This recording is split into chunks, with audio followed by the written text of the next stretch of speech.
Então, boa noite. A gente já estava aqui conversando um pouquinho. Então, a gente tá aqui juntos novamente, né, nesse momento aqui no Brasil, para nós, com nossos amigos do Sul, enfrentando essas dificuldades. Mas a gente sabe que Sansara é sofrimento. E no mundo hoje, muitas situações difíceis estão acontecendo. E as previsões não são favoráveis. Mais à frente, o que vem pela frente para nós é sofrimento, assim, né? Mais desequilíbrio, porque a gente tem feito essas escolhas, né? Enquanto sociedade, né? Então, que a gente possa, que o Dharma realmente possa florescer nas nossas mentes, para poder florescer na mente das pessoas ao nosso redor, para que a gente possa realmente olhar a realidade como ela é, né? Que é uma realidade é mágica, a gente pode transformar completamente a realidade. Então, mas para isso a gente tem que ter essa visão, essa confiança, né? Então, que o Dharma possa realmente penetrar, o Dharma está se espalhando de forma assim, né, muito bonita assim no mundo, né, no Brasil, no mundo, e que ele possa ser útil nesse sentido, né, de fazer com que a gente né, acredite, como é, os nossos lamas nos espíritos, em especial o Lama Santen, né, que é mais próximo de nós aqui, pelo movimento dele, pela atividade dele, por essa compaixão e alegria de buscar caminhos, buscar diálogos, buscar fazer as pessoas pararem, sentarem, conversarem, né, para buscar soluções, né? Principalmente que ele tem esse histórico assim de promover esses diálogos, essas conversas apreciativas, como ele chama, né? Buscar caminhos, porque a realidade ela é mágica, ela não tá, ela é livre. Então a gente, a cada instante, dependendo dessas coisas que a gente faz, a gente está construindo novas realidades. Então a gente pode fazer isso, né? Acho que as coisas não estão dadas, a gente pode transformar completamente a nossa realidade. Então que a gente possa aspirar a isso, né? Que seja a nossa prática do Dharma, seja para a gente aspirar essa transformação na nossa própria vida, mas na nossa vida do nosso entorno, da nossa família, dos nossos amigos e na nossa sociedade, do nosso planeta, né?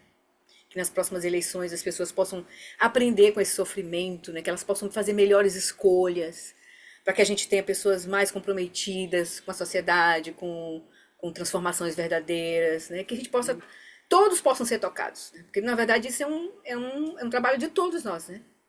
Todos, professores, médicos, pessoas comuns, políticos, de todos nós, né? Então tá bom, queridos. A gente vai fazer a nossa. Hoje a gente vai fazer as nossas preces, vai fazer uma pequena prática, né, de silêncio, cultivar a chama, essa chama que a gente está cultivando, né? Repousar na quietude da consciência e meus movimentos da mente. E a gente vai voltar para o nosso estudo, tá? A gente vai seguir um pouco no livro por mais, acho que, 2 encontros. Depois a gente volta para ver um vídeo do Lama e a gente vai indo, seguindo com o livro e os ensinamentos de 2019, que estão maravilhosos para nós aqui nesse momento do nosso estudo. Tá bem? Então eu vou fechar aqui os microfones só para a gente não ter surpresas. E aí a gente segue com as preces. Começa inicialmente com as preces.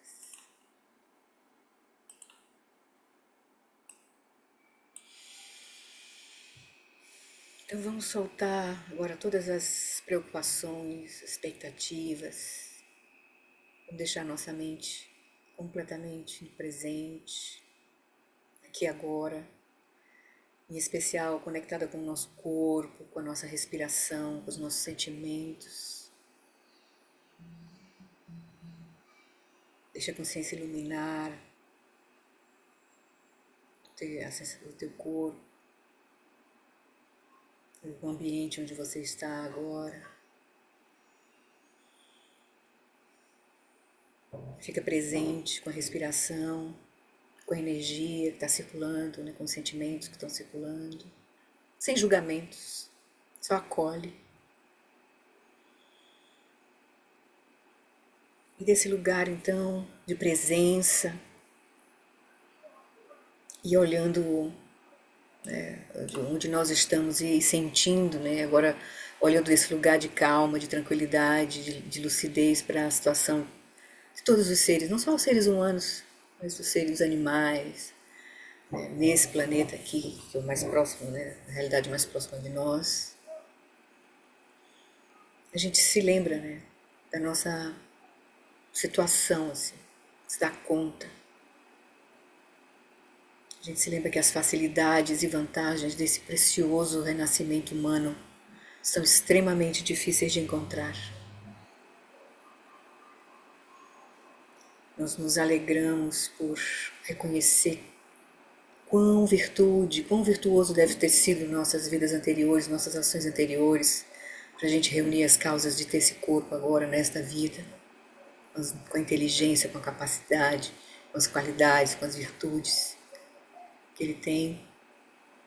Mas mais importante ainda, não apenas ter essa vida humana, mas ter essa vida humana preciosa, que é o fato de a gente ter encontrado nesta vida uma linhagem, né, viva, que o Buda nos trouxe há 2.500 anos atrás. Nessa linhagem está viva, os ensinamentos estão sendo praticados e realizados, e nós encontramos esses mestres que realizaram isso, que sustentam essa linhagem viva, e agora estão tocando, né, pegando as nossas mãos, nos conduzindo no caminho.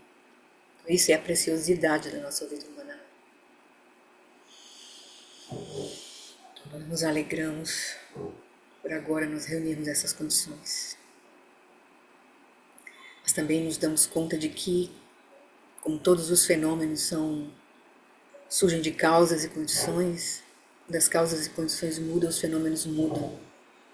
Então tudo agora que está sendo, que nós estamos conseguindo manifestar ou ter ao nosso redor, pode se transformar subitamente. Quando as causas e condições mudam, os fenômenos mudam. E a gente vê a situação dos nossos amigos do Sul, de repente, sem tempo para se protegerem, a vida é transformada de cabeça para baixo. É assim que a realidade é. É um fluxo contínuo de mudanças. Não tem nada sólido, está tudo em constante mudança. Então a gente cuida de cada instante, acolhe cada instante como um momento precioso, não perdemos tempo. Nos preparamos para todas as mudanças que virão, em especial o momento da nossa morte, que a gente não sabe como vai acontecer e como vai acontecer. Para que a gente possa ter confiança para enfrentar as transformações que virão. E não nos arrependermos de termos perdido tempo. E aí a gente lembra que a causa e o resultado de ações virtuosas e não virtuosas não podem ser evitados. A gente olha de forma profunda a natureza interdependente das causas e condições. A gente olha para nossas escolhas, enquanto indivíduo, enquanto sociedade. E essas escolhas são muito importantes, porque a partir delas nós movimentamos as causas e condições. E essas causas e condições são muito complexas. Então, o universo, o ambiente, nosso comportamento, nossa mente, está tudo relacionado, interrelacionado. Nós não temos domínio sobre todas essas causas. O que a gente pode fazer é cuidar das nossas ações em corpo, em fala e em mente, evitando trazer sofrimento para nós e para os outros, com o nosso corpo, com a nossa fala e com a nossa mente, procurando nos vincular a ações positivas. Com isso a gente vai aprofundando cada vez mais a compreensão da natureza de sonho do sofrimento, vendo que a natureza contínua dos 3 reinos do Sansara é um oceano de sofrimento. O fato de que o Sansara é uma roda que gira sem cessar, que se retroalimenta. A confusão alimenta a confusão. Então a gente vê que a confusão, na verdade, é uma posição da nossa mente. O fato da gente não reconhecer a verdadeira natureza da nossa experiência faz com que a gente se confunda, a gente, esse não reconhecimento gera confusão, delusão, e aí a gente vive um ambiente que não é a realidade, autocentrados, divididos da nossa experiência, separados da nossa experiência. Com isso surgem as aflições mentais, as ações não virtuosas, todo o sofrimento. Então, quando a gente começa a compreender de forma profunda a natureza do sofrimento, não só o sofrimento, mas o sofrimento da mudança, o sofrimento todo pervasivo, esse é o sofrimento, a raiz do sofrimento, que é a ignorância e a delusão. Quando a gente entende e compreende isso, surge em nós essa energia profunda que faz com que a gente transforme completamente a nossa vida. E a gente então toma essa decisão, ao me recordar disso, ao compreender essa situação, possa minha mente voltar-se para o Dharma sagrado, para a verdade. E, e essa é a condição que todos os seres também têm. Todos os seres que têm uma mente têm a possibilidade de liberar a mente dessa confusão, dessa ignorância. Então a gente aspira, todos os seres tenham felicidade de suas causas, que é a lucidez completa, que eles sejam livres do sofrimento de suas causas, que é a ignorância, a ilusão e as aflições mentais que surgem daí, que eles nunca sejam separados da bem-aventurança sublime, que é livre do sofrimento, que eles permaneçam em grande equanimidade, livres do apego e da aversão aos que estão próximos ou distantes.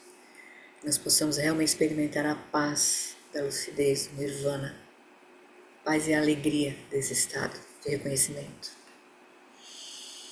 Com isso a gente então renova o nosso voto de refúgio bodhicitta, para a gente realmente não se perder nesse caminho, nas experiências da nossa vida, que a gente possa seguir firme até transformar completamente as nossas mentes e ajudar os seres a transformar suas mentes, em especial aqueles mais próximos de nós, todos aqueles seres com que a gente contactar.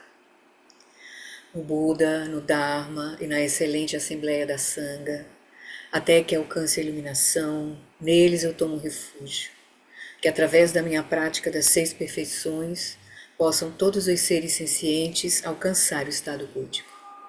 Sangye chodam sukhi choknam lam janchu bardu dani kyapsuchi dagi jinso gi pesonam kim drola pentir sangye drupasho Sangye chodam sukhi choknam lam janchu bardu dani kyapsuchi dagi jinso gi pesonam kim drola pentir sangye drupasho.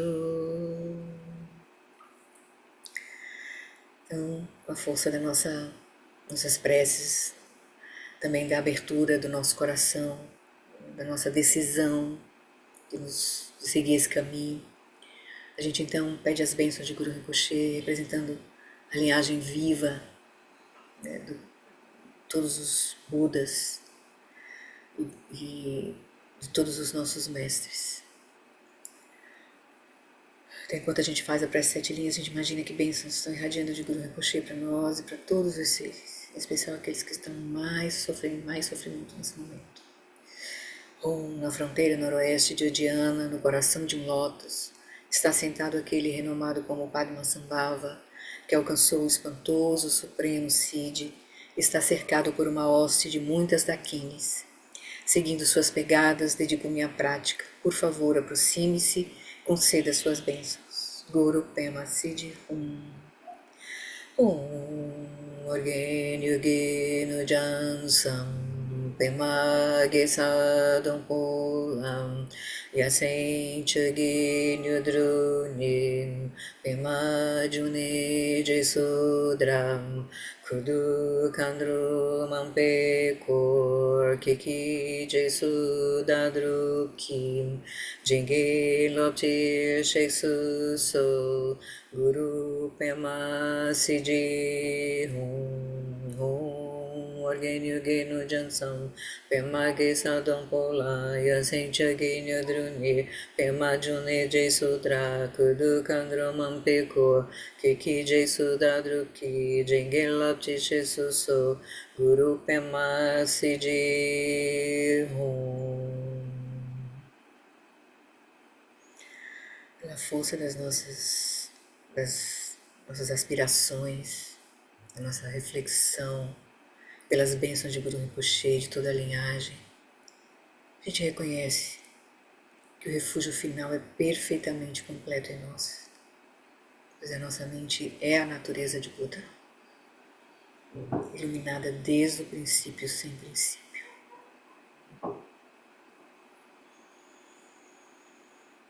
Então é desse lugar, com essa confiança, A gente então pede as bênçãos do fluxo mental de Guru Rinpoche. E alegremente, então, diante de nós, alegremente, Guru Rinpoche vem para o topo da nossa cabeça, se dissolve em luz, uma esfera luminosa, radiante, com as 5 cores de sabedoria.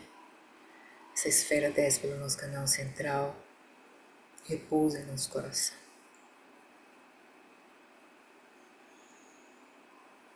Reconhecemos que a nossa mente e a consciência iluminada de Guru Rinpoche se tornam inseparáveis, como água derramada na água, ou como espaço fundindo-se com espaço. A gente pode imaginar que Guru Rinpoche também foi para o topo da cabeça daqueles seres que a gente quer ajudar, mais próximos de nós, estão em sofrimento. E alegremente ele desce pelo canal central dessa pessoa, repousa no coração dela. Mesmo que ela não reconheça, ele está lá, presente, irradiando bênçãos que vão frutificar em algum momento.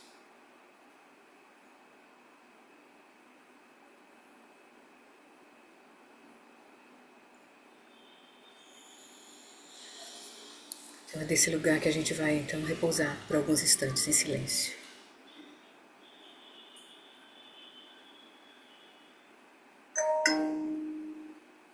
Seu corpo, fala e mente, seus estados naturais, corpo relaxado,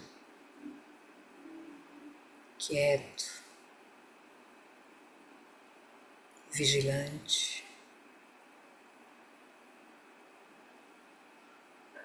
Deixa a respiração fluir no seu ritmo natural, aquietando a energia do corpo, aquietando o sistema nervoso.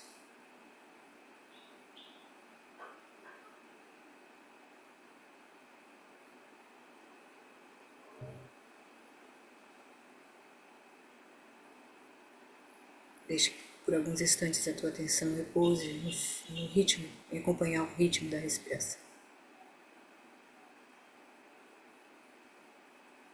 Deixando a respiração fluir naturalmente.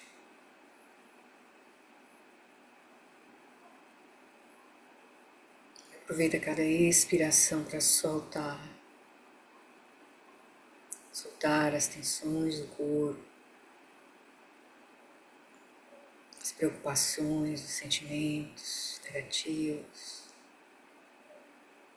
Deixa ir com cada expiração.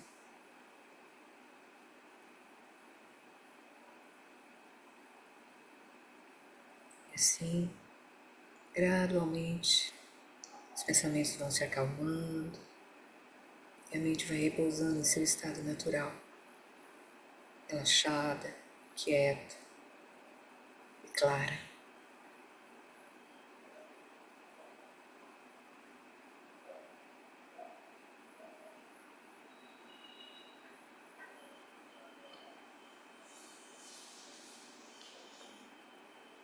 Agora reconhece tua consciência presente, relaxada, clara, conhecendo a si mesmo.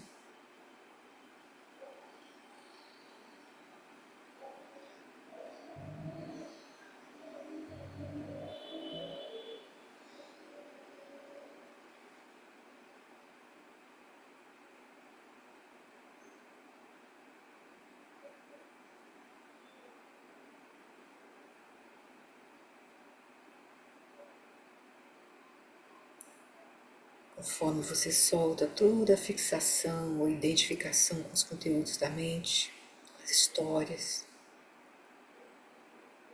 então é natural que a claridade, a luminosidade da consciência vai brilhar, vai brilhando sem impedimentos. Essa vividez, essa cognoscência clara, presente. aberta, expansiva.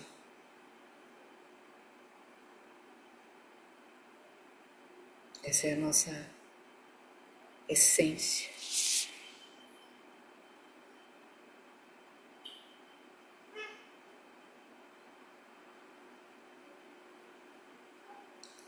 Quando a consciência estiver quieta, imperturbável, saiba que a consciência está quieta e imperturbável.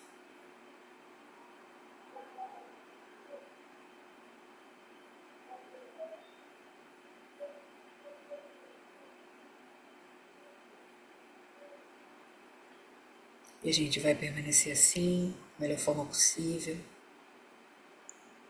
Consciência repousando em seu próprio lugar, se auto-iluminando.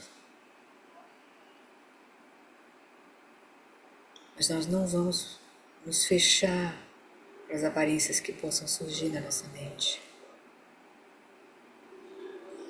Vamos apenas estar conscientes, presentes ao que surgir na nossa mente,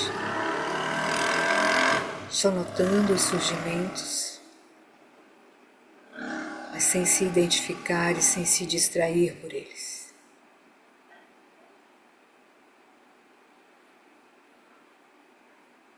Deixe o pensamento ser apenas o que ele é, o pensamento.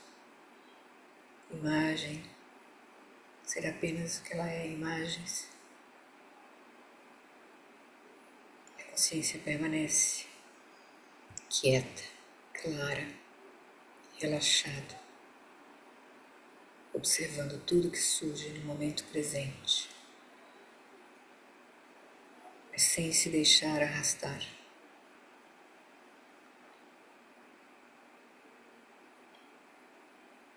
Como se esses pensamentos fossem soprados pelo vento, o vento que sopra na nossa mente, o vento kármico, faz surgir esses pensamentos, mas da mesma forma que ele surge, esse vento leva embora.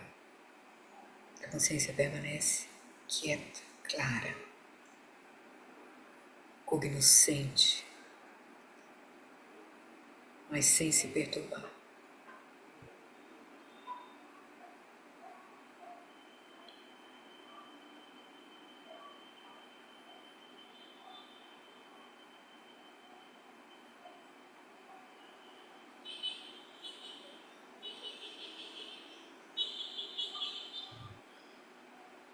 Essa consciência aberta, clara, presente, ela é destemida, ela não escolhe, ela não julga, ela acolhe, deixa ser o que tiver de ser.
A gente mantém o corpo relaxado,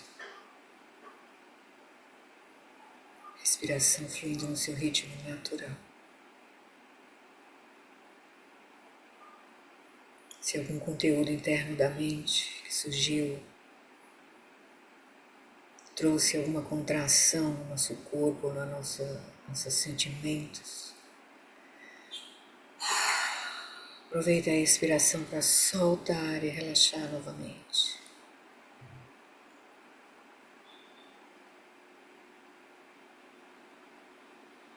Deixa a consciência presente, aberta, relaxada.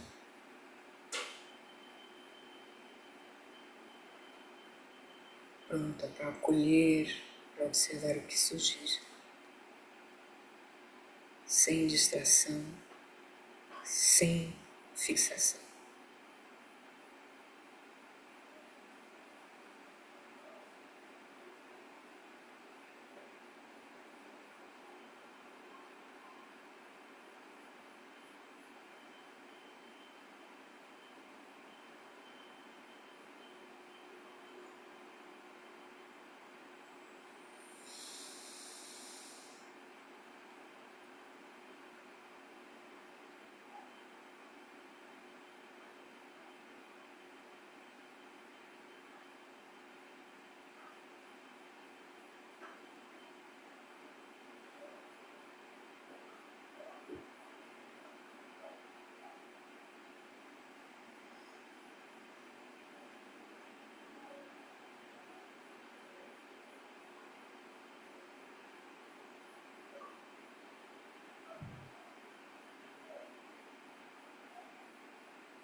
Gentilmente,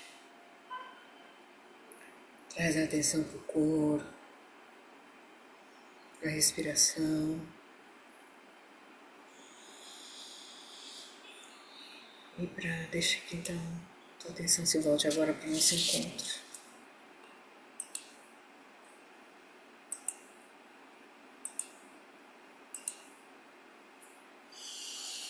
Liberei os microfones. Tudo bem?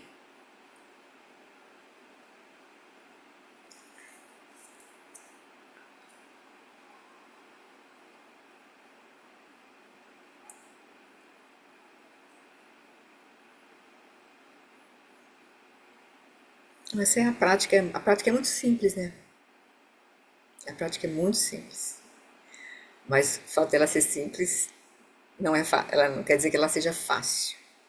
Porque a gente vai rápido, a gente rapidamente vai se engajar ou a gente pode se perturbar com o volume de pensamentos que a gente possa estar agora tendo consciência, ou então com uma lassidão que vem, uma sonolência que vem quando você relaxa, perde a clareza. Então, são dois obstáculos, né?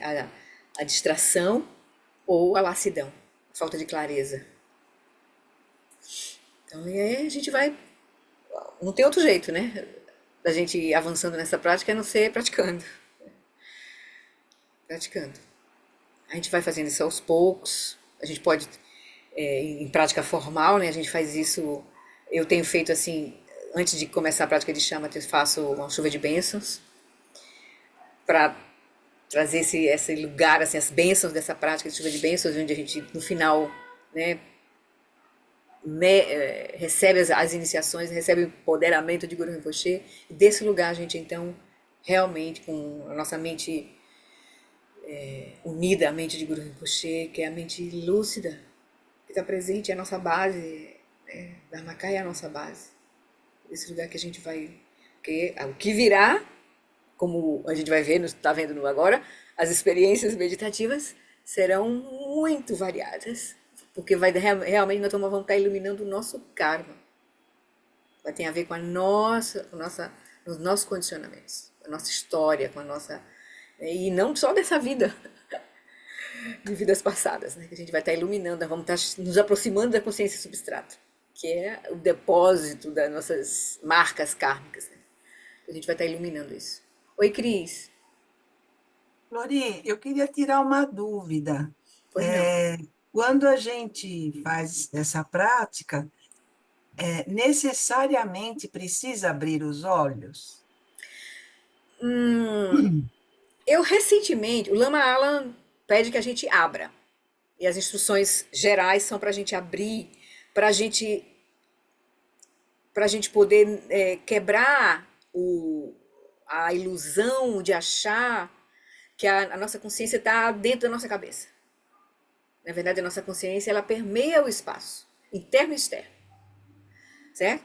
Mas, em algum momento, você pode fechar um pouco, você pode abrir, você pode fazer esse processo. Eu recentemente ouvi uma entrevista lá no Windows Experience, um podcast né, da plataforma do Windows Experience, o Daniel, que é o CEO deles, entrevistando o Sokin Rinpoche, que é um dos irmãos, um dos filhos do Tuku Urgyen, é irmão do Mingyu Rinpoche.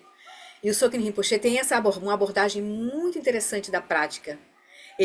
Nessa entrevista, ele fala da experiência pessoal dele. As perguntas do Daniel foram excelentes, assim, sobre como foi o relacionamento dele com o mestre dele, que era o pai dele, Tokuji Rinpoche, principal, e como foi que ele recebeu as instruções essenciais de Tokuji. Então, ele fala assim, foi muito interessante. Aí ele disse que, aí uma coisa que eu queria, né, ressaltar, que ele falou nessa prática sobre os olhos, sobre o fato de manter os olhos abertos na prática do Mahamudra, prática do Dzogchen, ele disse que não necessariamente, do curso disse, não necessariamente você precisa estar com o olho aberto, porque a natureza última, ela permeia tudo, então, dentro, fora, não tem separação. O problema é que nós, ocidentais, temos essa visão muito enraizada. E ele falando dessa coisa de ocidental e tibetano, como tem diferença de cultura, assim, gera diferença em como os ensinamentos são passados, nos meios hábeis dos ensinamentos, que ele diz, os alunos tibetanos, quando eles recebem o ensinamento do mestre, quando eles compreendem e imediatamente aquilo desce para o coração. Eles, aquilo internaliza rapidamente. Eles vivem muito na mente conceitual. Então eles conseguem compreender, mas o ensinamento não desce para o nível da experiência, do sentimento. Então ele disse que a abordagem dele com os ocidentais é fazer com que primeiro as pessoas se conectem com o corpo e com os sentimentos, para depois receber as instruções de compreensão, de visão. Então a abordagem que ele faz é uma abordagem muito ligada mente e coração, assim, sabe? O Sokin Rinpoche. Tem um livro dele em português. É... Mente. Peraí. Tá aqui, deixa eu pegar aqui só um minutinho. Só para quem vocês quiserem dar uma olhadinha.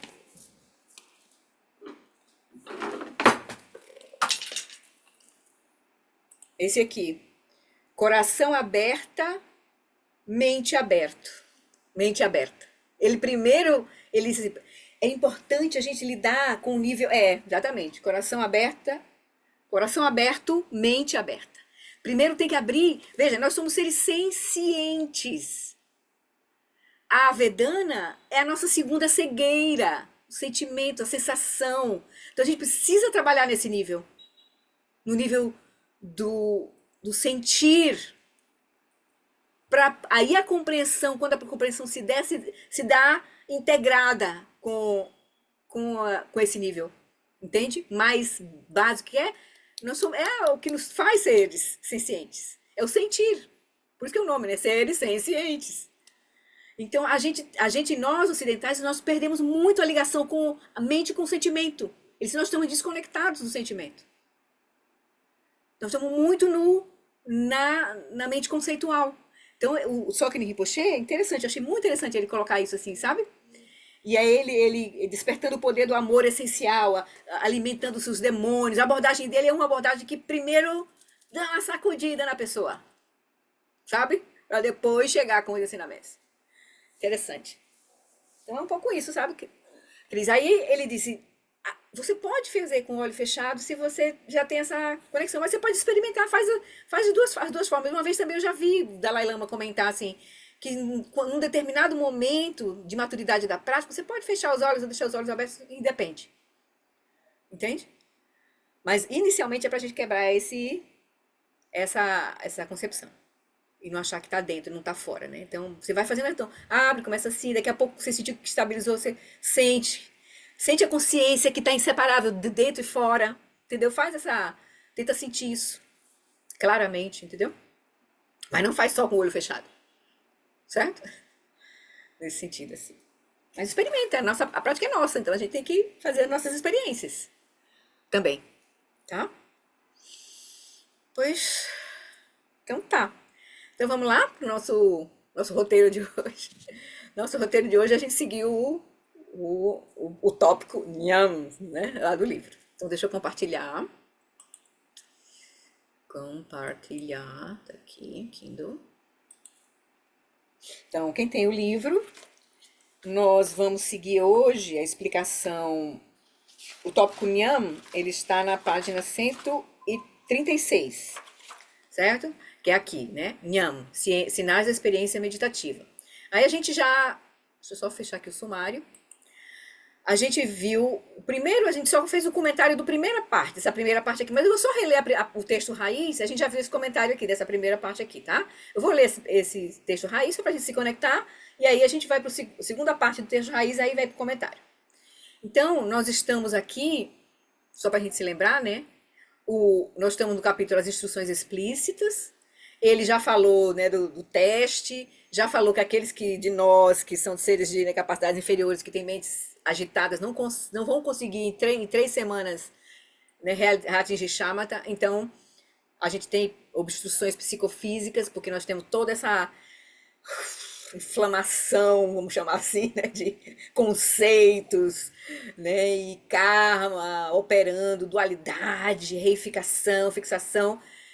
E então aí ele disse que a gente vai precisar cultivar, né, estabelecer a mente num estado natural, que é reconhecer a quietude primeiro da consciência e meus movimentos da mente, e aí começar a cultivar a atenção plena unifocada, que é o primeiro tipo de atenção plena daquelas 4, que ele só vai agora retomar a explicação das 4 tipos de atenção plena aqui, ó, nesse capítulo lá embaixo.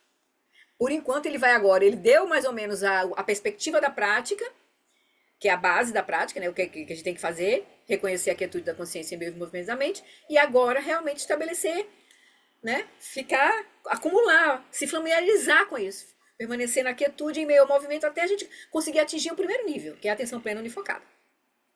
E aí ele só vai falar depois dos outros, de novo, né, da sequência da prática, lá na frente, certo? A realização de shamatha, lá na frente. Aí agora ele vai falar de todo o contexto que vai acontecer quando a gente estiver começando a acumular essa prática, que são as experiências meditativas, certo? Que é agora que nós estamos, os nyamas aqui, certo? Aí ele vai dizer, grande vacuidade ilimitada perguntou, ó mestre Bhagavan, por favor, explique como experiências meditativas surgem como resultado de tal prática. Até então ele tinha falado das 3 experiências que vão surgir de bem-aventurança, luminosidade e não conceitualidade, que vai surgir quando a gente atingir Shama, e no processo do atingimento de Shamatha, que a gente vai começar a ter as experiências. E aí ele diz que a gente pode se apegar a elas e com isso a gente, no momento da nossa morte, ser direcionado para nascimentos em reinos, ainda nos reinos do Sansara, os 3 reinos do Sansara, né? Desejo, da forma e da não forma. Aí ele vai dizer, então o grande vacuidade perguntou, então, ô mestre Bhagavan, por favor, explique como essas experiências meditativas surgem como resultado de tal prática, que é estabelecer a mente em seu estado natural, que é a prática que a gente vai acumular, né? Aí ele respondeu, ó Vajra da mente, a consciência é revelada de forma clara em todos os tantras, transmissões orais e instruções práticas do passado. Entre eles, eu não descreverei mais do que uma simples fração das formas como os sinais da experiência ocorrem. Pelo fato de as constituições e faculdades individuais, né, das pessoas, dos praticantes, serem inimaginavelmente complexas E a variedade de experiências que eles vão, por conta disso, ser igualmente inimaginável, eu sei que não há uniformidade entre elas. Portanto, entenda que eu falarei apenas nos termos mais gerais. Aí o Lama já explicou, a gente já leu essa primeira parte aqui, Lama explicando, ele falou que Constituição aqui se refere à formação dos humores, no corpo de vento, bile, flema, toda nossa constituição kármica. Né? Aí a gente vai ter mais um elemento sobressalente do que outro, qualidades dos elementos. Né? A gente vai ver depois, mais na frente a gente vai ver uns quadrinhos ali, mais à frente, que ele vai tocar nesse assunto. Os tipos de pessoas com as predominâncias de determinados elementos, terra, fogo, água, como é que essas pessoas reagem diante das circunstâncias, né? E as faculdades, né, deles, então, pelo fato de as constituições e as faculdades individuais serem inimaginavelmente complexas, então as constituições têm a ver com a formação da nossa manifestação atual, nosso corpo de karma, e as faculdades significam o grau de inteligência, de perspicácia, e a estabilidade da atenção e assim por diante, ou seja, as nossas faculdades mentais, a nossa maturidade de prática, certo? Então, como isso é muito complexo e variável, as experiências vão ser também inimaginavelmente complexas e variadas, né? Aí, vamos para o tópico seguinte, que a gente já leu essa parte aqui. Então, vamos lá. Aí ele segue. A variedade inconcebível e indeterminada de experiências é inexprimível. Mas, porque né, os karmas, as escolhas são realmente inimagináveis. Né? Imagine vida após vida. Mas mestres com grande experiência, com proficiência em explicar os estágios e caminhos, ou seja, o caminho gradual, o que fazer, né? E com percepção extrasensorial, então mestres que têm essa expertise, né, têm experiência, grande experiência, proficiência em explicar os estágios e caminhos, e com percepção extrasensorial, devido à força de sua grandiosa sabedoria, esses mestres possuem conhecimento e clareza. Da mesma forma, embora os Vidyadharas, desde os Vidyadharas maduros até os Vidyadharas com domínio sobre a vida, embora os Vidyadharas possam, especialmente esses dois níveis, são 4, a gente vai ver, possam não ter conhecimento imediato da forma como as experiências ocorrem, eles as conhecem diretamente por meio da percepção extrasensorial. Mesmo sem isso, eles podem liberar os outros de suas experiências, adaptando e interpretando as instruções. Então, aqui, nesse finalzinho desse tópico que a gente vai ver hoje e talvez no próximo encontro, vai terminar no próximo encontro, ele vai dar uma perspectiva de que tipo de experiências podem surgir e de como é que a gente vai poder lidar com elas. E uma coisa que ele vai deixar claro é que a gente, nesse processo, a gente vai precisar de um mestre qualificado. Ou de orientação clara e muito de Vidyadharas, né? O Lama depois a gente vai ver num vídeo que a gente vai ver, tem um próximo vídeo que a gente vai ver, mas tem o seguinte, ele vai falar sobre isso, da importância da gente, nesse caminho do Dzogchen, a gente se fiar ou confiar em mestres autênticos do caminho ou em ensinamentos. Se a gente não tiver acesso ao mestre, a gente tem acesso aos ensinamentos de Vidyadharas claros, como por exemplo esse texto. Esse texto é um ensinamento, né? De um Vidyadhara, que foi o próprio Ujjayi Limpa, né? Então, que a gente tenha esse cuidado, assim, porque senão a gente pode se perder e realmente, né, gerar muita confusão. Nesse caminho em especial, porque é um caminho muito profundo, certo? Então, é como se fosse uma terapia muito profunda, assim. Então, ele vai dizer. Então, ele vai falar aqui um pouquinho dos Vidyadharas, depois a gente conversa um pouquinho sobre Vidyadhara. Vidyadhara, só pra gente já começar, Vidyadhara, o significado da palavra Vidyadhara é detentor do conhecimento. Vidya tá ligado à visão, né? E Adhara, né? Esse Dara quer dizer detentor. Então, Vidyadhara, que é o detentor do conhecimento, ou da visão. Aquele que, por meio dos métodos profundos, conhece as deidades, os mantras e a sabedoria da grande bem-aventurança. Na tradição Nyingma, existem 4 níveis de Vidyadhara. O que é completamente amadurecido, o que tem domínio sobre a duração da sua vida, o Mahamudra e o que é espontaneamente realizado. Então, antes de a gente começar aqui a fazer a leitura, para a gente não parar, deixa eu mostrar para vocês aqui um quadrinho do Glenn, que eu nem traduzi, mas ele tem aqui um quadrinho sobre os níveis de Vidyadhara, só para a gente ter uma noção aqui. Vou mostrar o quadrinho para ver os 4 tipos, e depois a gente vai ver na comparação, aqui tem, na correlação do caminho dos Bodhisattvas, comparação dos Vidyadharas com os Bodhisattvas. Porque os Vidyadharas é a terminologia para o caminho da grande perfeição, para os praticantes que estão avançando no caminho da perfeição, da grande perfeição. Já Bodhisattva, né, Arya Bodhisattva, está ligado ao caminho Mahayana, né, que é um caminho mais longo, mais lento. Lembra, a gente já viu aqueles 5 caminhos. Então, os Vidyadharas é o detentor do conhecimento que realizou a natureza da lucidez prístina, de Rigpa. Então, Vidyadhara é aquele que reconheceu o Rigpa. Só que reconhecer não é suficiente. Tem que reconhecer e estabilizar o reconhecimento. Que é por isso que ele tem 4 níveis. Então, o primeiro nível é o Vidyadhara maduro. Ele tem a percepção direta da realidade última. Depois vem o Vidyadhara com poder sobre a vida, que foi esses 2 que ele acabou de citar. Esses 2 primeiros níveis. Então, os Vidyadharas maduros e Vidyadharas com poder sobre a vida. Ele tem o quê? A visão dele, ele tem progresso, ele progride nas experiências meditativas. E ele tem poder sobre a vida mesmo, sobre o momento que as experiências sobre a vida mesmo. Assim, ele pode determinar o momento que vai morrer e tal, uma coisa assim. O Mahamudra Vidyadhara, que é o 3º nível, ele atingiu a consumação da consciência, então é como se agora ele não se move mais daquele reconhecimento.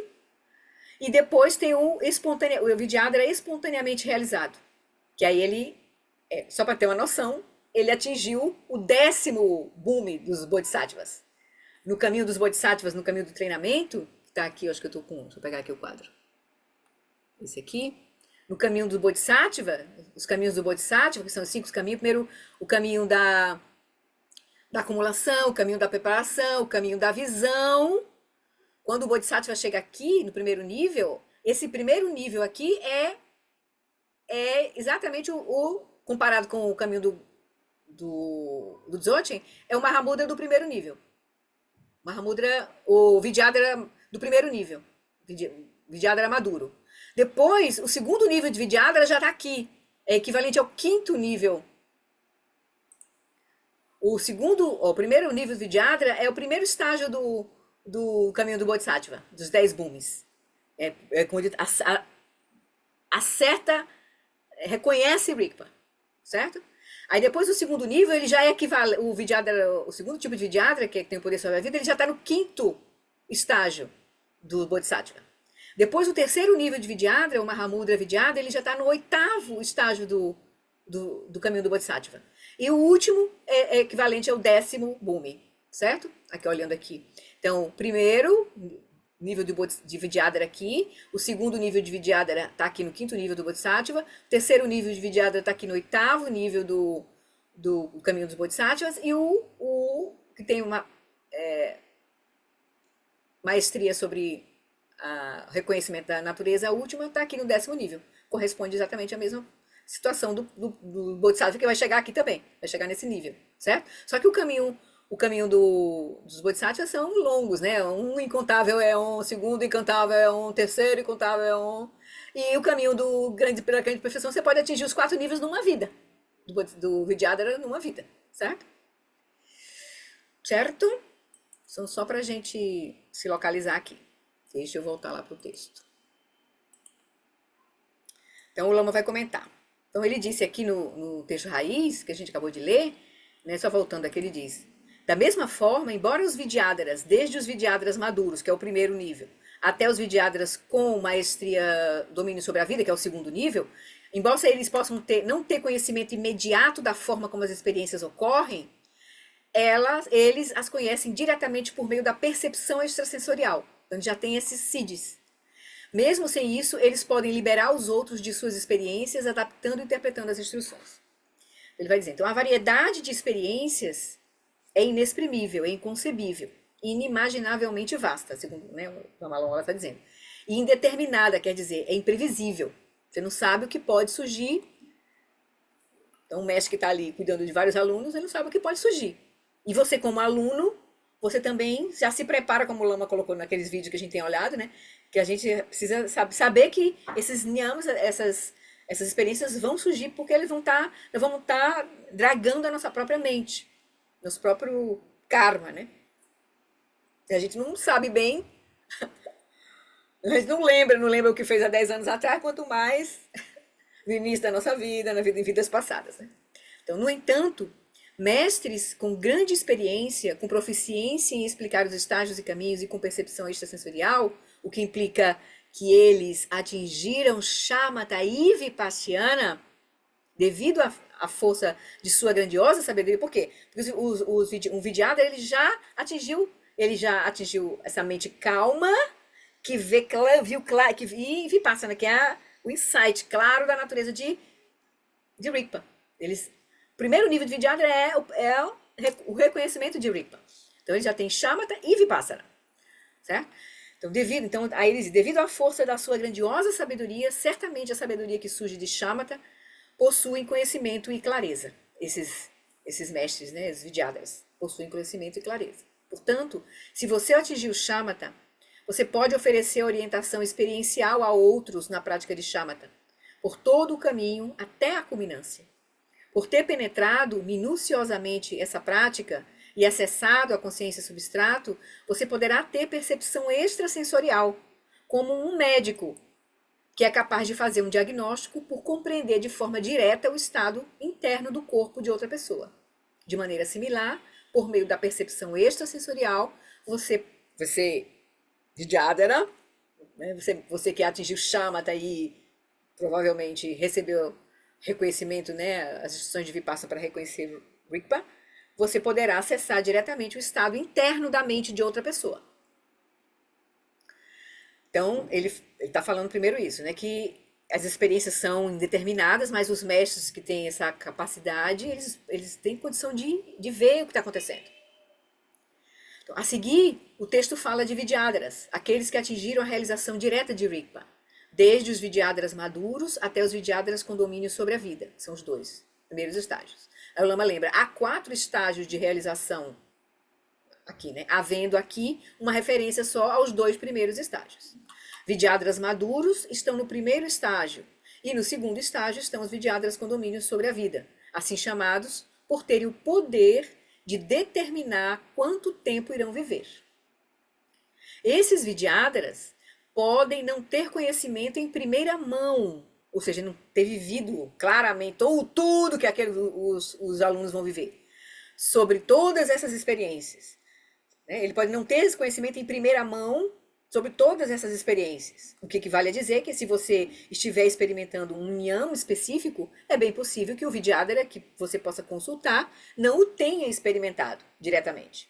Porque o Vidyadhara que você não tem experimentado, porque a diversidade de niyama é muito vasta, certo? Ainda assim, esses mestres, os Vidyadharas, os conhecem diretamente por meio da percepção extrasensorial. Eles podem simplesmente olhar para dentro da sua mente e saber o que está acontecendo. Assim como um animal é preso por uma armadilha e não consegue se mover, nós também podemos ficar presos em um niyama que vier a surgir no decorrer desta prática. Nesses casos, Vidyadharas podem liberar os outros de suas experiências, adaptando e interpretando as instruções. Eles podem encontrar os meios hábeis para nos liberar, e assim nós, estudantes, podemos prosseguir no caminho para a sanidade excepcional. Então, lembra que o Lama, no último vídeo que a gente viu, né, ele deixou claro, né, que essas experiências meditativas podem ser externas, internas e secretas, ou seja, no ambiente, no corpo ou na nossa própria mente, podem surgir, podem ser distúrbios que podem ser muito perturbadores. Porque imagina, a gente pode estar debaixo do nosso tapete, tem muita coisinha que a gente botou por baixo do tapete que soterrou, né? E agora a gente está desvelando, está iluminando isso. Se a gente não tiver confiança, não tiver num ambiente, né, digamos assim, com as causas e condições ideais para a gente fazer essa prática, que é estar num ambiente favorável, estar com professores, com amigos espirituais do Dharma junto de nós, a gente pode ficar preso numa situação dessa, certo? Oi, Ana ou Paulo? Sou eu. Então, eu fico pensando, né, nesse reconhecimento de um Vidyadhara. Se você tem, como eu, uma ignorância absurda, então como é, né, reconhecer? O Lama Santen é um Vidyadhara, o Lama Alan é um Vidyadhara, o Geshe é um Vidyadhara. Quem é um Vidyadhara? Ou nenhum deles é, ou é um outro ainda. Então, eu fico pensando Aqui nós nesse. estamos, Ana, nós estamos, lembra que a gente tá recebendo um ensinamento. Aqui nós não estamos recebendo um ensinamento, uma palestra geral sobre o Dharma, que qualquer um pode ouvir. Não é assim. Esse ensinamento aqui, ele é um ensinamento que é profundo, que é dado em condições especiais. Nós aqui precisamos ter recebido esse ensinamento de um mestre que recebeu ele de um outro mestre da linhagem. Então não é qualquer mestre que recebe, não é qualquer mestre que pode dar esse ensinamento. Certo? Primeira coisa. Então a gente já vê logo a linhagem do ensinamento. Ele começou com o Dudjom Limpa há 150, 200 anos atrás. Aí passou para o Dudjom Limpa, que recebeu essa linhagem viva, foi o Dudjom Rinpoche. Dudjom Rinpoche para Gyatro Rinpoche, que tem vários outros alunos, mas a nossa sequência aqui para chegar até no Lama Alan, que está sendo o nosso mestre direto aqui, então ele deixa claro, inclusive esses mestres desses ensinamentos muito profundos, eles fazem questão antes de começar a dar o ensinamento, de dizer se eles estão ali autorizados a dar aquele ensinamento, porque eles receberam isso de uma linhagem ininterrupta. A primeira coisa que eles fazem é demonstrar isso. Primeira coisa. Certo? Lama Alan, ele não se coloca como um Vidyadhara. Ele não diz que ele é um Vidyadhara, mas ele diz que recebeu de forma pura, ele tem uma motivação, ele diz assim, ele não vê outro ensinamento mais profundo no caminho dele. Todos os ensinamentos que ele recebeu, principais, dos mestres principais, são ensinamentos do Mahamudra e do Dzogchen, apontando para essas práticas. Então é como se ele tivesse essa confiança de que ele tem alguma coisa especial, assim, porque ele apesar dele não ter vindo de uma linhagem, não ser um tibetano, né, por exemplo, até o Lama Alan, todos foram tibetanos, certo? E todos vieram desse contexto onde a prática, os ensinamentos eram a finalidade da cultura. Certo? Não era uma coisa assim, en passant. Não, era a estrutura do Tibete estava em torno do Dharma. Certo? Então, o Lama, ele nesse ponto, ele é cauteloso e a gente sente que ele está fazendo o trabalho dele, que ele está fazendo, ele pratica, por exemplo, ele é um mestre que ele vai dar um ensinamento desse, ele entra em retiro, ele já entrou em retiro, a gente vê pelas conduções das práticas que ele tem familiaridade com o ensinamento. Entende? Ele não está trazendo para nós uma teoria e nada mais. Ele está trazendo para nós um caminho mastigado de compreensão e de prática. Entende? Então, esse é um ensinamento muito específico. Então, para esse tipo de ensinamento aqui, o que ele está dizendo é, para você se colocar...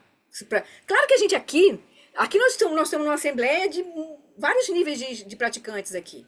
Pode ser que nessa vida, a gente não vá entrar no retiro para atingir Shamatha, não vá. Mas as bênçãos que a gente pode vir a receber, de ter nessa vida, entrar em contato com esses ensinamentos, de ter recebido essas bênçãos, de estar começando a praticar, né? E sabe lá a forma que a gente vai morrer, quando a gente vai morrer, né? E tal. Mas o fato de a gente estar se conectando de forma profunda com esses ensinamentos nos ajudam a ouvir, por conta desses ensinamentos, você está ouvindo outros mestres e está buscando coisas que você acha que está precisando ter de base, está indo atrás, tá entendendo? Então isso eles vão nos inspirando para a gente ir estabelecendo a base, para praticá-los. Porque esse ensinamento não é um ensinamento que você, vou fazer um retiro para atingir Shamatha. Não é assim. Uhum. Entende? É que eu tava querendo compreender, por exemplo, se Aí, ó, por exemplo, o dispende, mas veja, mas não vamos comparar, porque são linhagens diferentes, níveis de ensinamento diferentes. O Geshe Pende traz ensinamento a partir da perspectiva Mahayana. É diferente. Aqui é uma perspectiva do Dzogchen. E você precisa compreender isso. Tá entendendo? Esses diversos níveis de ensinamentos, aí você vai atrás um pouco de entender os diversos veículos, as diversas abordagens, diversas escolas, os níveis de compreensão da vacuidade, que são as diversas escolas, que é o aprofundamento da compreensão da vacuidade, até chegar na compreensão última da vacuidade. Que esses ensinamentos aqui não apenas trazem a compreensão, mas a experiência direta. Tá entendendo? Então, quando a gente entrar num retiro desse para praticar isso aqui, a gente vai ter que estar com essa convicção de que a gente está pronto e que a gente está junto de uma linhagem viva, com mestres autênticos nos ajudando. A gente vai ter que ter essa convicção. Senão a gente não vai entrar num retiro desse. A gente não vai entrar num retiro desse. Entende? Entendi. É um processo, assim. É um processo. Mas a gente não vai poder Obrigada. comparar os mestres, porque cada um, por exemplo, o Lama Santen, o que ele nos conta, né? Quando o Lama Alan perguntou, o que você está oferecendo para os seus alunos? O Lama disse, o Mahayana Sutrayana. Então, é isso que o Lama Santen está oferecendo, Mahayana Sutrayana. Ele não está oferecendo o ensinamento do Dzogchen. Então, talvez o Lama Santen não seja um lama adequado para nos conduzir nesse ensinamento aqui. Tô entendendo. Tá entendendo? Mas isso não quer dizer que ele entendendo. não possa lhe conduzir de outras formas, com outros meios hábeis. Entende? Certo. Entendi. Obrigada, Flori. Tá certo? Tanto que o Lama, apesar do Lama Alan ter recebido, do Lama Santen ter recebido, ele não dá ensinamento sobre o Vajra Essence, ele não dá. Porque ele precisaria Obrigada. ter, digamos assim, recebido as bênçãos da linhagem e ter se conectado, de fato, com aquilo. Como o Lama Alan está fazendo em relação a esses ensinamentos, né, por exemplo. Certo? Então, isso é assim com todos os Bacana. mestres. É importante a gente saber qual a linhagem que os mestres estão seguindo, sabe? A pureza dessa linhagem, quem foram os mestres anteriores. Isso é importante. Porque tem muita... Por exemplo, eu e Jane aqui, nós somos apenas alunas do Lama Alan, não somos mestres. Por isso que eu digo assim, você fala, vamos fazer retiros. Eu não tenho autorização para estar conduzindo retiro. Entende? Eu vou fazer o meu retiro porque eu tenho uma confiança suficiente, por exemplo, de fazer um retiro de 1 mês, 2 meses, 3 meses. Eu tenho a confiança de fazer um retiro desse sozinha pela experiência que eu já tenho. E porque eu sei que eu tenho uma conexão com o Lama Alan. Se eu entrar num retiro mais longo, eu vou pedir conselho para ele, vou pedir para ele me orientar. Entende? Se eu não conseguir fazer lá mesmo, eu posso fazer à distância. Como tem vários alunos dele que estão à distância, tendo contato com ele por e-mail, mandando relatórios mensais e ele orientando a prática. Tá entendendo? Certo. Mas isso tem que ser uma confiança que a gente precisa chegar. Entende? E precisa ter a clareza do caminho que está escolhendo. E que É está fazendo muito sentido para interessante, nós. né? Porque a gente vê uma profusão, e nós somos premiados, né? Porque a gente está vendo uma profusão de mestres e ensinamentos, só que realmente a clareza, essa clareza que você está falando, a gente ainda precisa É, navegar. navegar, exatamente. Porque a riqueza do budismo tibetano é essa. Ele integra os três níveis de ensinamento do Buda. O Hinayana, o Mahayana e o Vajrayana. E vai na culminância, assim, né? Isso um caminho muito detalhadíssimo. Se você vê o Geshe Pende falando, meu Deus do céu, você vê os ensinamentos de Tsongkhapa, o Lanrin, nossa, é uma coisa assim, passo a passo, uma lógica que vai nos colocando, nos tirando da dualidade grosseira e nos levando passo a passo para compreender a visão do Buda. passo a passo. É impressionante ver os ensinamentos de Tsongkhapa, o Lanrim de Tsongkhapa, para ver. Aí você vê, aí tem outros mestres, né? Então, esse aqui é do John Limpa, num texto de 400 páginas, que é o Vajrayana. Esse aqui nós estamos na primeira fasezinha. É 9% do texto, esse livro aqui. É 9% do texto do Vajrayana, onde ele vai passo a passo, palmilhando a culminância do caminho. Só para ter uma ideia. Mas para chegar aí, se você vê a compreensão dos 9 veículos, aí você vai começar a entendendo esse processo, assim. Mas a gente precisa estudar, realmente. É importante a gente estudar. Eu vi como era importante a gente ter essa visão dos caminhos, dos níveis, das abordagens, porque isso vai nos posicionando e conectando e compreendendo o nível dos ensinamentos que a gente está recebendo, do mestre tal, do mestre ali, do mestre acolá, pra gente, senão a gente não se confundir, senão a gente se confunde. Tá certo. Obrigada, Entendeu? Cori.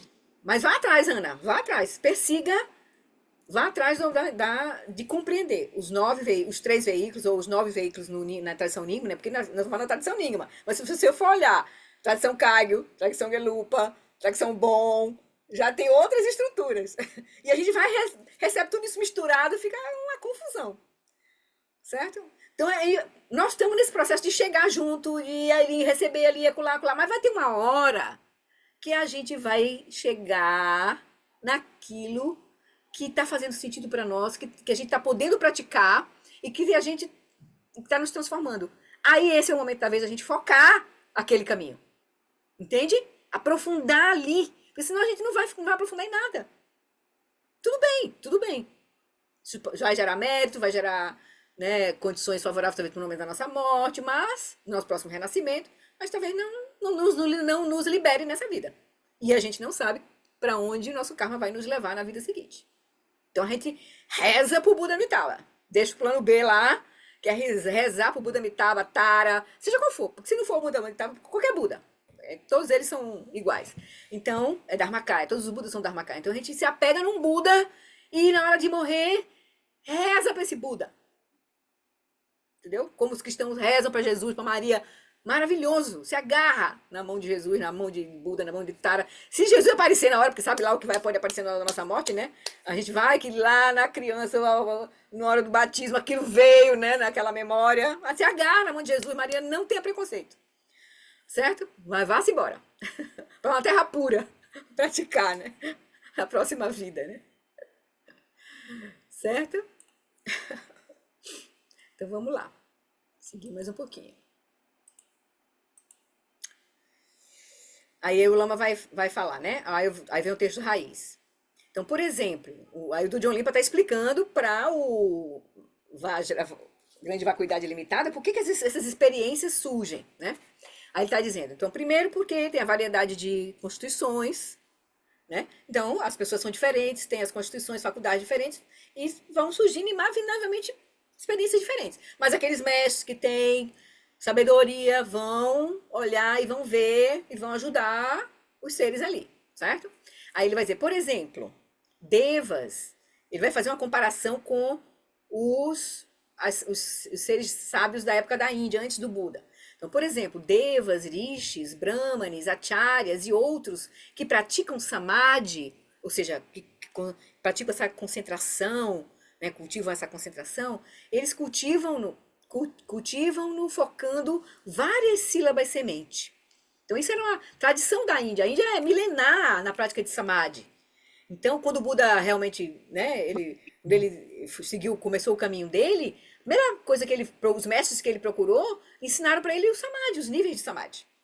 Que era o que eles tinham na época, né? Só que o Buda viu que o Samadhi só não era suficiente. Ele precisava de uma prática adicional, que foi ele trouxe Vipassana, o insight. Com o Samadhi mais o insight. Só o Samadhi não levava. Mas aí eles tinham por exemplo, Devas, Rishis, Brahmanes, Acharyas, que ele vai comparar essa prática desses mestres sábios da Índia com a prática dos Vidyadharas também aqui. Então ele vai dizer, por exemplo, Devas, Rishis, Brahmanes, Acharyas e outros que praticam Samadhi cultivam-no focando várias sílabas semente. Como resultado dessa prática, né, de cultivar o Samadhi com várias sílabas sementes, seja qual for o propósito que tais sílabas tenham na meditação, ele pode ser realizado posteriormente quando elas forem recitadas.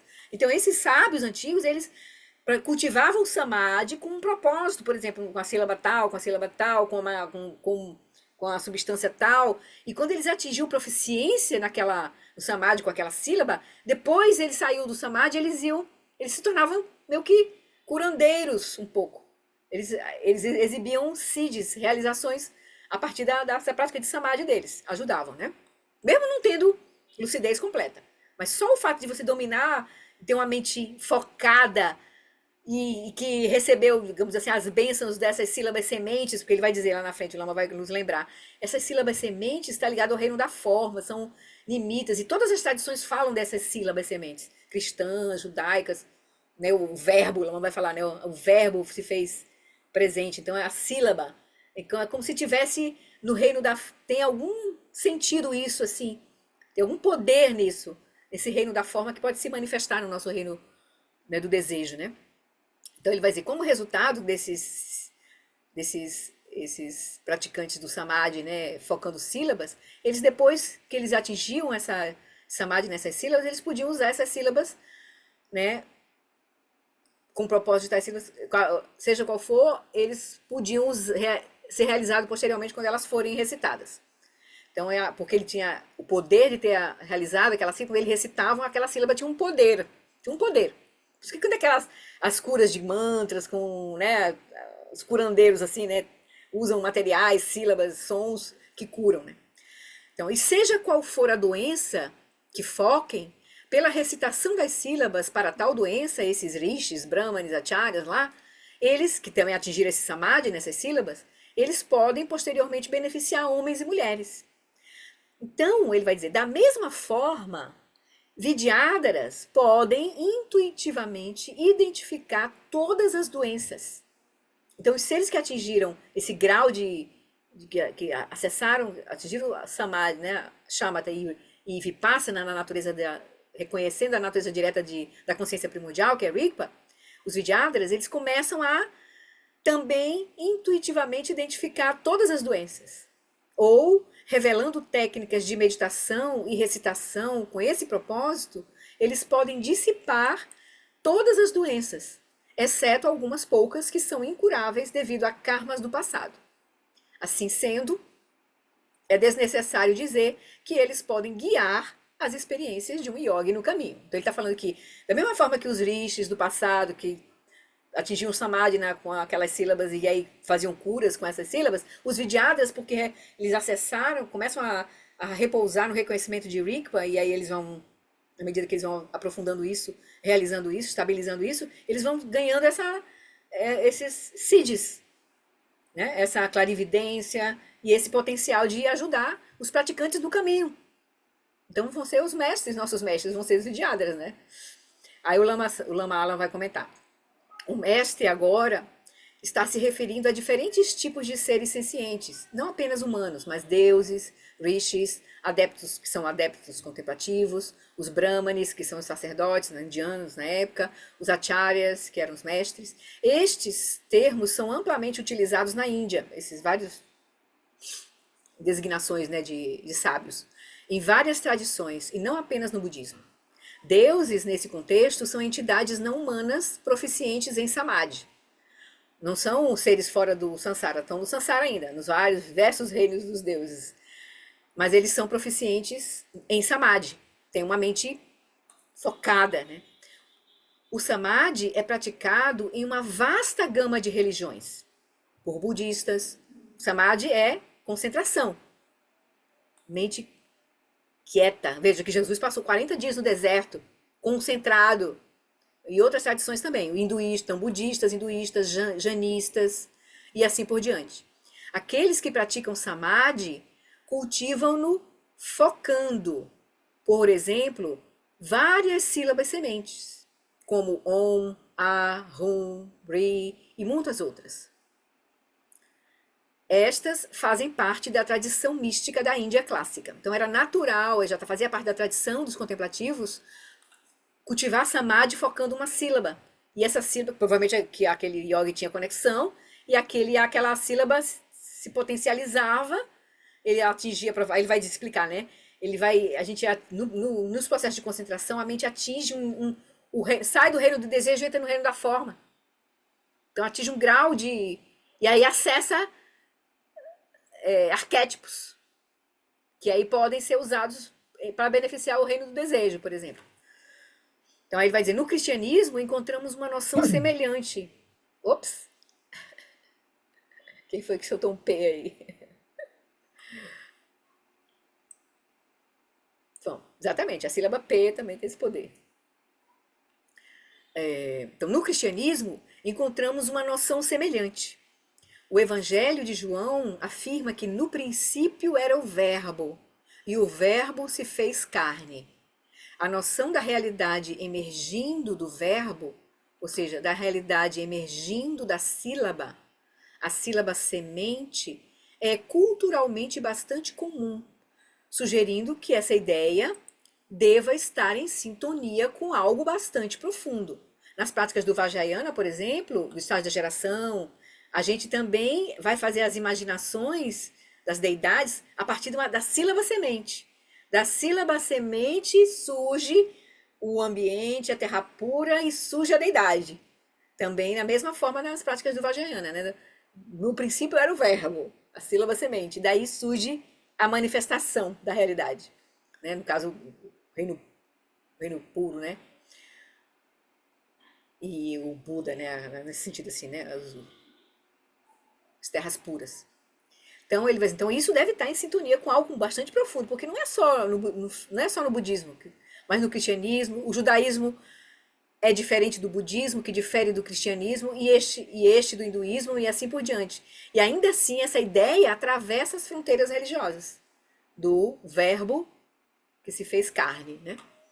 Ou seja, da forma que se manifesta. Então, pode ser que o nosso reino, o reino do desejo, surja a partir dos nimitas, ou, esse nome quer dizer formas arquetípicas. Então, pode ser que o nosso reino do desejo surja a partir dos nimitas do reino da forma, aqueles símbolos quintessenciais de terra, água, fogo, ar e assim por diante. Se esse for o caso, ao obter domínio sobre as sílabas semente, pode-se obter domínio sobre os fenômenos que emanam delas. Esta pode ser a fonte dos feitiços. Que isso pode ser usado para o bem ou para o mal também, né? No entanto, pelo poder do Samadhi, tais efeitos são perfeitamente possíveis. Que aí você é como se você acessasse o poder daquela experiência, saísse do reino do desejo para o reino da forma, porque o Samadhi está no reino da forma, né? Depois tem o reino da não forma ainda, que aí é Samapati, que aí é a culminância do Sansara, né? É o espaço sem limites. Mas aí não é lucidez completa, não é a lucidez. Você chega no espaço e fica preso nesse espaço aí, né? No reino da não forma, né? Então, em um tratado de medicina tibetana tradicional, há uma longa seção sobre mantras específicos para curar doenças específicas. As pílulas usadas na medicina tibetana consistem de compostos de ingredientes específicos pertencentes à terra, fogo, água e ar, todos formulados para estar em equilíbrio. Da mesma forma, um mantra é uma mistura de sílabas.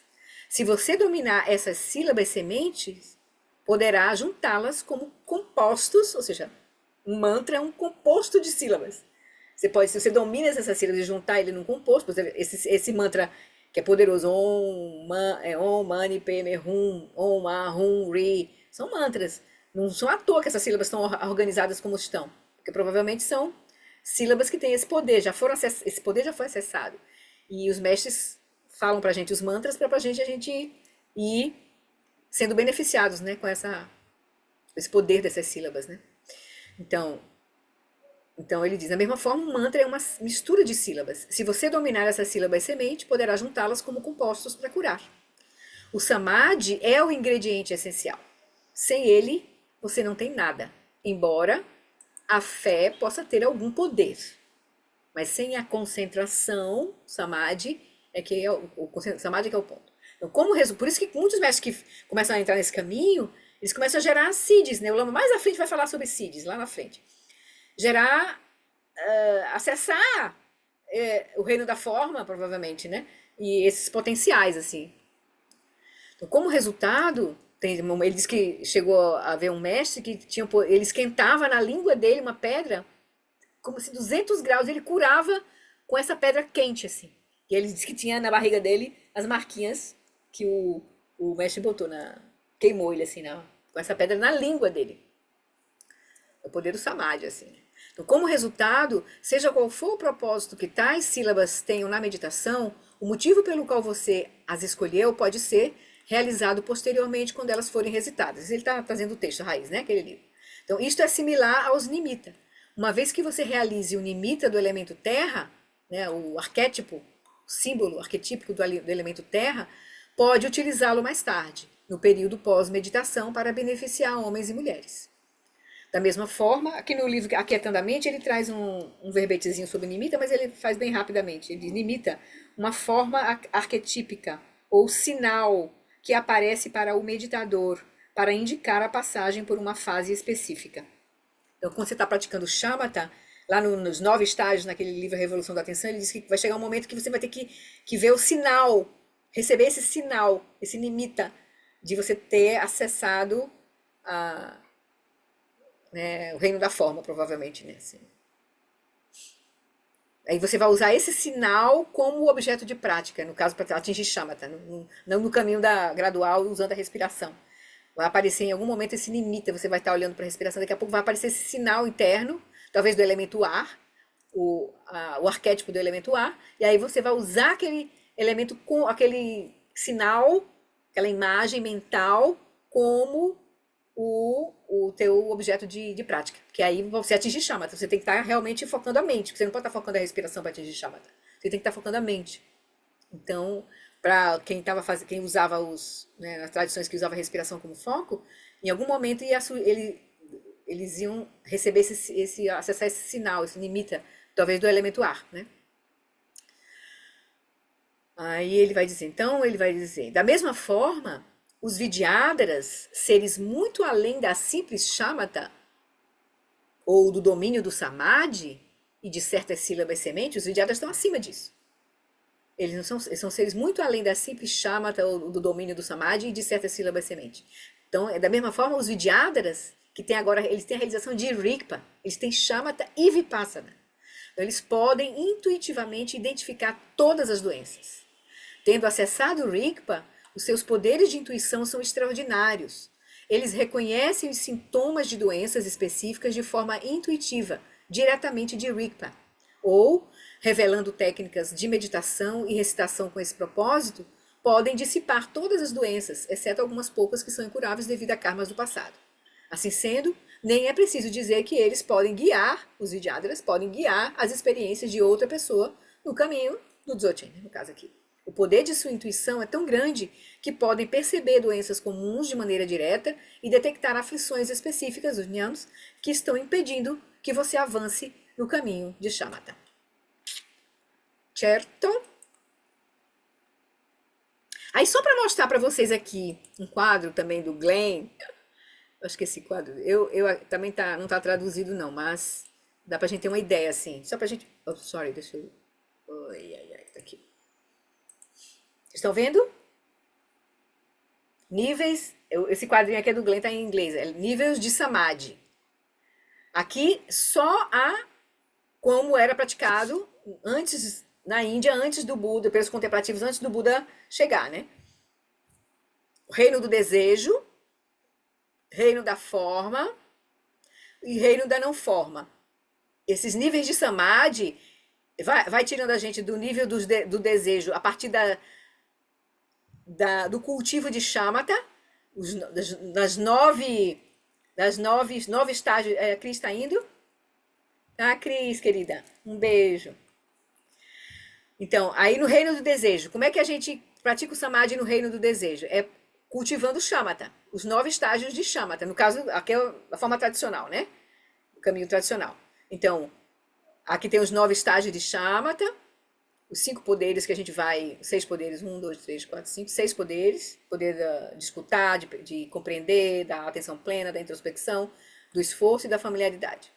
Então, aí os 9 caminhos de Shamatha, as 9 estágios, né, do cultivo da atenção nos levam a atingir Shamatha, que é a primeira etapazinha das 7 preparações para a gente atingir o primeiro dhyana, porque aqui no Reino da Forma, a gente vai praticar, os yogis praticavam as 4 concentrações, as 4 formas de dhyana, certo? Primeiro dhyana, segundo dhyana, terceiro dhyana, quarto dhyana. Mas para você chegar ao primeiro dhyana, você tem que primeiro atingir Shamatha, depois esses níveis aqui, para aí chegar no primeiro dhyana.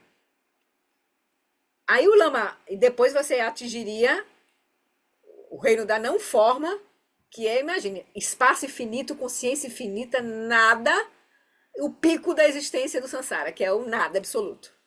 Isso aqui é o reino da não forma, certo? Isso aqui não é o que a gente vai praticar, gente. Isso aqui era o que os yogis praticavam na época do Buda. E o Buda, quando ele foi instruído, os 2 mestres que o instruíram para... Eu acho que o primeiro deve ter instruído para atingir o reino da forma, o segundo para o reino da não forma. Ele disse, não, isso não é a lucidez. Isso não é, ele viu que não era a lucidez completa. Foi quando ele disse, não, eu vou utilizar uma base de quietude, mas daí eu vou desenvolver a lucidez completa, que é a Vipassana. Então, pra gente, o Lama diz assim, é suficiente que a gente atinja Shamatha, e aí, com Vipassana, com as informações do Trek Show, a gente atinge o primeiro dhyana. E a partir do primeiro dhyana, a gente acessa Rigpa, e aí a gente vai cultivar o repouso em Rigpa, e não o repouso no nada, nessa ausência de nada, certo? A gente vai atingir até o primeiro dhyana. O primeiro dhyana é suficiente pra gente seguir o caminho para a lucidez, né? A Cri vai sair, né? Alguém apertou alguma coisa? Não, né? Não, se tivesse apertado. Pois tá bom, queridos. Eu trouxe assim só para já que ele trocou aqui nesse assunto, né? E a gente dá uma olhadinha que esses níveis de samadhi era como os contemplativos, né, antes do Buda praticavam. Ele viu que não liberava do sansara. Fazia com que o praticante saísse do reino do desejo para o reino da forma ou, no máximo, para o reino da não forma. Mas ficava preso ainda. Uma hora o karma se exauria e voltava de novo para o reino do desejo, seja lá. A roda começava a girar de novo, novamente. Mas aí a gente, com essa prática, a gente vai atingir Shamatha, estabilizar esse processo com as práticas de Vipassana, atingir o primeiro dhyana. Só é suficiente. E aí a gente vai seguir repousando em Rigpa com a concentração suficiente do primeiro dhyana. Que aí a gente vai... Aí o caminho é outro, é o caminho da lucidez. Certo? Que é o caminho que aí a gente está sendo descortinado aí para nós, né? Mas o que a gente vai precisar, o Lama diz, vai precisar a mente... um poder de concentração aí para poder a lucidez realmente se estabelecer. Senão não tem como. Né? Então é a união de Shamatha e Vipassana, na verdade, né? Nós vamos ter. Certo, querido? Então por hoje eu trouxe isso, para não ficar muito cansativo. Aí acho que no próximo encontro a gente termina esse tópico dessa primeira parte dos Nyamas. Depois ele vai ter o tópico onde ele vai falar dos sinais de progresso. Mas antes da gente entrar nos sinais de progresso, eu queria que a gente visse o vídeo 14 do Lama. Que ele vai falar, ele já falou no vídeo 13 sobre os Nyams, no vídeo 14 ele vai falar sobre, no texto do Tantra Vajra, como é que a gente deve lidar com os Nyams. Qual é a raiz do problema e o que a gente vai focar quando a gente estiver praticando, cultivando esse caminho e as experiências meditativas vão surgir. Aí ele vai dar o Lojon do Dzogchen, o treinamento da mente no Dzogchen, nessa grande perfeição, certo? Que é bem, no Tantra Vajra está bem sucinto, assim, bem claro. Aí nesse vídeo 14 a gente vai ver, certo? Mas aí a gente vai ver depois que a gente, no próximo encontro, terminar esse tópico, ele vai falar ainda sobre os mestres, ainda um pouquinho, os mestres tolos, vai nos alertar, porque você não pode estar seguindo por esse caminho sem estar com realmente confiança em quem está nos conduzindo, certo? E aí a gente fala, escuta o Lama, depois a gente vai para os sinais de progresso, que ele vai listar um monte de coisa que pode acontecer, né? Coisas assim, né? Em geral, né? E aí a gente depois segue, para chegar lá no capítulo que ele vai voltar para os 4 tipos de atenção plena, de fato. Mas aí ele vai falar para quem está praticando. Aí a gente vai lá, a gente olha, já percebe alguma coisa, tenta ver se pega alguma coisinha e às vezes a gente se inspira a fazer um retirinho, assim, pra gente ir.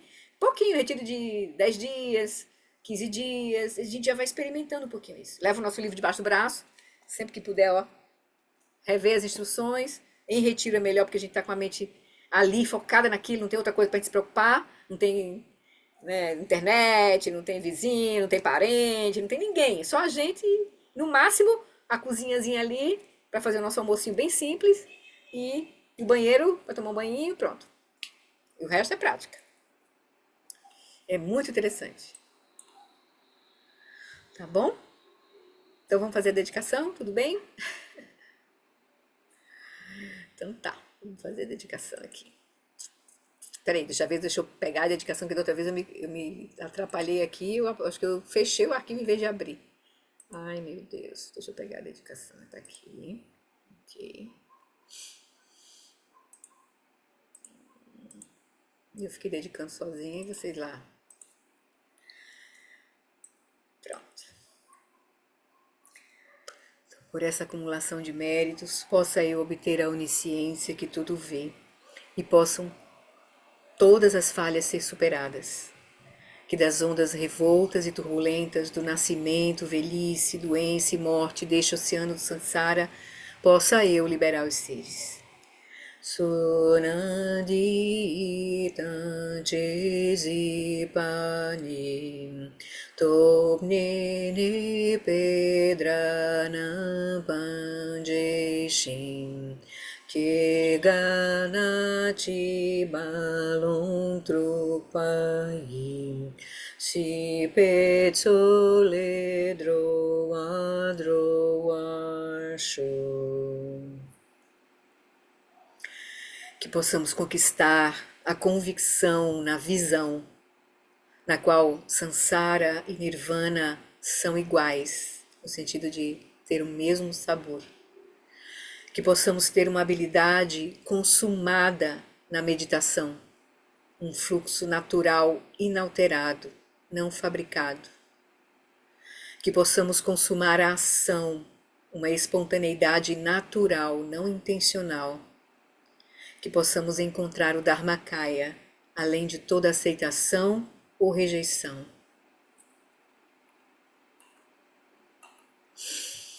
Peço longa vida à sua santidade Dalai Lama. No reino cercado por anéis de montanhas nevadas, você é, sem exceção, a fonte de todo benefício e felicidade. Poderoso Avalokitesvara, Senhor da compaixão, Tenzin Gyatso, que os seus pés de lótus permaneçam firmes por centenas de eons. Garirawe Korejin Kansum Pandan Dewa Manlujue Nechirezi Wantenzin Jatsue Jape Kauje Badu Tenjuche. Preste longa vida, Lama Lamolas. Tempatu Ando Je Chanchen Dangel Kun Sanzin Pema Karai Tenzin Kebu Jape Tempam Danze Trinidad Shindu Tsewazi Takudru La Jampe Chachim Pakel Zandra Menanten Jutsi Kyam Alawala Shizedrakpa Ike Buchempa Zapeten Gyuchi Zanlin Chedaki Panupcho Sugel Teni Tabur Tsepam Lopon Kiki Kutsetzetrin Gedro Kunta Perlando Tripadze.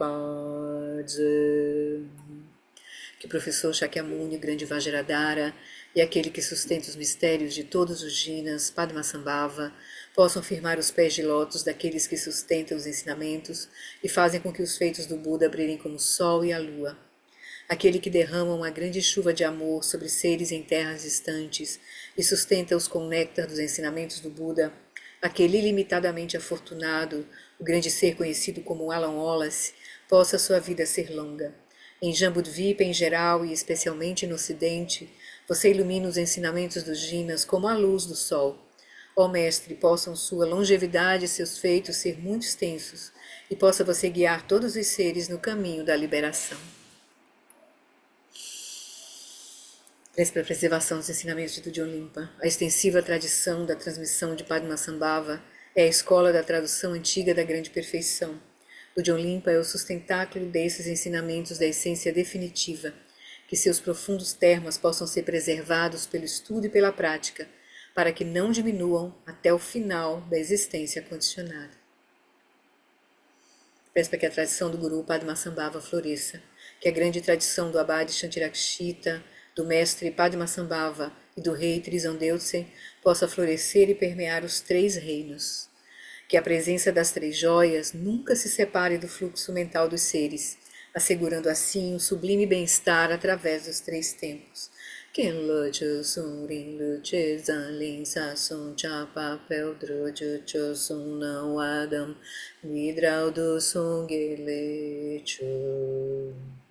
Por essa virtude possa eu rapidamente realizar o Lama Jodhyana, Dharmakaya, Rigpa, e possa eu conduzir todos os seres, sem exceção, a esse estado de realização.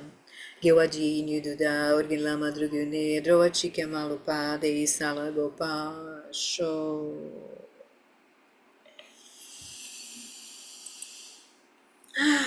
Então tá, queridas. Estamos indo, né? Olha, deixa eu Obrigado por esse, Sim, obrigado sim. por esse entusiasmo teu, que é muito contagiante. Ai, que bom, queridos. Olha, na verdade, esse grupo tem sido uma bênção para mim, assim, na verdade, a ter assumido esse compromisso de a gente estar junto, sabe? Que eu achei que foi fundamental a gente ter começado pelo budismo tibetano. Então, se vocês quiserem dar uma olhadinha, olha lá no livro Budismo Tibetano, que é as quatro nobres verdades na linguagem que o Lama traz, nessa linguagem já de prática, nos direcionando para compreender os 3 veículos e compreender o Dzogchen. Então, bem importante, foi muito importante a gente ter feito isso. E agora, a Sangha do Lama Alan, na Europa e nas Américas, estão estudando esse livro. Eles começaram agora em abril, porque o Lama normalmente ele dá retiro de 8 semanas em abril e maio, né?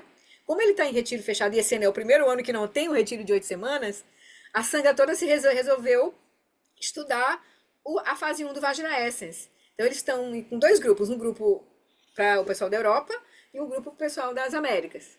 E aí eles estão estudando, eles estão devagarzinho aqui. A gente já está há mais de um ano estudando, né? Sabe que bom que a gente está conectado com essa energia do grupo dos alunos do Lama Alan, sabe? Mas o estudo do budismo tibetano, ele tá lá no Drive? Tá lá naquela página Estudos do Dharma, tem uma playlist. Aí tem uma playlist de budismo tibetano, tá todo o estudo lá. Ah, Todo o estudo que a gente fez o ano antes de a gente começar esse livro, né? A gente fez o foi, primeiro o sim. budismo tibetano. E tá tudo lá. Tem uma playlist só do livro Budismo Tibetano. Você entra lá no Estudos do Dharma, que é a página do YouTube, né? Estudos do Dharma, tem a fotinho de G. Aí você vai ver lá a playlist, aí você vai ver os vários estudos por playlist, né? Aí você tem todos os vídeos na sequência. Tá bom? Então tá, queridas, Você ia falar queridos. alguma coisa, Floria? Eu? Era essa a Pode questão ser. dos alunos do Lama Alan, que estão todos Ah, tá. estudando atentamente. A próxima semana, Sim, Flor, queridos, na próxima terça a gente não vai se encontrar, porque eu vou estar lá em Brasília com meu netinho, e aí lá eu vou estar com a minha agenda simplesmente cabeça para baixo, dando foco para eles, tá? Ele acorda às 5 horas da manhã, 7, 5 e meia, 6 horas é a hora do jantar, nananã, banho, aí dormir, então esse períodozinho que... Aí eu vou estar lá, aproveitar, e a vovó vai botar ele para dormir, dar comida, dar Tá banho. certo. Dia das Mães, né? É, Cumplicidade. exatamente. Tchau, queridos. Tchau, Flori.